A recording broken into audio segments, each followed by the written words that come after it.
paralyzed by a decision? You've got all the data, you've run the numbers, but the future just feels too hazy, too uncertain to move forward? If you're a leader, or really anyone operating in today's world, you know exactly what I mean. We've all lived through a period of relentless, accelerated change lately, haven't we? Think about the last few years. COVID-19 rebooted how we work. Then, generative AI suddenly rewrote the rules of business. On top of that, geopolitical tensions are making global strategy feel like navigating a minefield. Every single week, it seems. This isn't just risk, which you can usually calculate. This is something deeper, ambiguity. And today, we're tapping into the mindset of experts who have successfully navigated this chaos. Specifically, Amy Bonsal, a former executive from IDEO and Old Navy, and Allison Meister, a leading professor of leadership at IMD Business School, both of whom laid out these three powerful strategies in the Harvard Business Review. Ambiguity, as defined by experts like those at Harvard Business Review, is when information is incomplete, contradictory, or constantly shifting. You genuinely don't know what's going to happen. Are we going back to the office? Which job will AI automate next?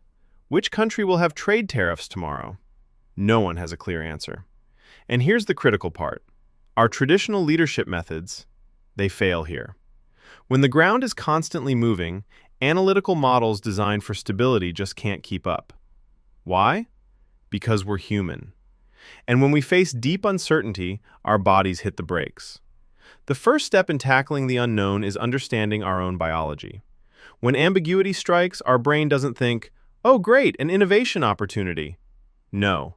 Our primal nervous system kicks in. It's time for fight, flight, or freeze. Your amygdala, your brain's alarm center, floods your system with cortisol and adrenaline. These are useful chemicals. They prepare you to survive, to react quickly. But they also have a massive downside for business. They narrow your attention.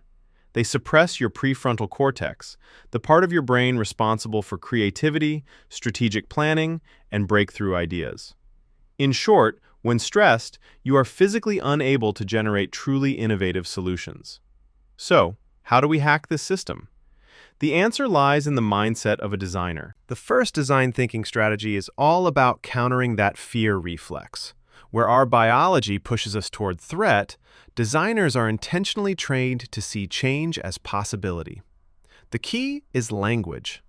Instead of focusing on the deficit, what you've lost, like our customer retention is down, you reframe it as an optimistic design challenge. You ask, how might we create a delightful and indispensable experience for our customers? This isn't just semantics, it's a physiological power-up. By shifting the question, you transition yourself from a crippling threat state, where stress feels overwhelming, to a challenge state, where that same arousal becomes motivating and energizing. This switch requires a pause, a few conscious breaths, or a moment of cognitive reappraisal. Just enough time for your rational brain to jump back in and override the emotional alarm. The second hurdle is cognitive overload. When your brain is stressed, it recycles old, known solutions, which is the opposite of what you need. When you're stuck, you need to break your mental models. Design thinking suggests that when you are most overwhelmed, you need to deliberately seek inspiration, not immediate ideation. The best way to do this is through analogous thinking. This means stepping entirely outside your problem domain to find surprising parallels and emotional truths elsewhere. Think about the team at Old Navy, for example, when they were trying to redesign their plus-size offering.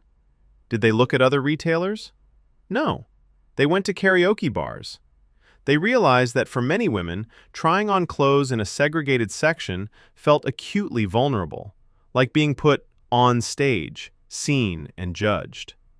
This emotional parallel, the vulnerability of karaoke, led to a massive strategic pivot towards integrating the clothes fully on the shop floor, resulting in a more resonant and successful outcome. The final biological trap is paralysis. When the path forward is unclear and the stakes feel too high, we freeze. Decisive action feels impossible. The core principle here is simple, yet profound. Action creates clarity, not the other way around.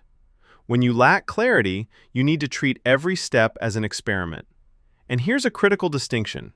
These are not pilots designed to prove something. They are experiments designed specifically to learn. A bank, for example, wanted to launch a smart credit card for teenagers. Instead of building the entire expensive digital product, they quickly created a low-risk, works-like prototype using a simple prepaid debit card and manually tracked data. They weren't trying to prove the final product would work. They were just trying to learn how parents and kids actually behaved. This low-risk action generates data, and that data directly feeds into confidence, which in turn shrinks the perceived threat of ambiguity. The volatility we face today isn't going anywhere. It's the new normal. But you don't have to be a victim of it. By systematically employing these three pillars, reframing to manage stress, seeking inspiration to manage cognitive load, and prioritizing experimentation to manage paralysis, you stop being a reactive biological entity. You become an intentional, adaptive designer of your future. And in an age of accelerated ambiguity, that ability to move forward when everyone else is frozen, that's the most powerful growth engine available. Thank you for watching. If you find value in this content, I invite you to subscribe and stay connected for more insights.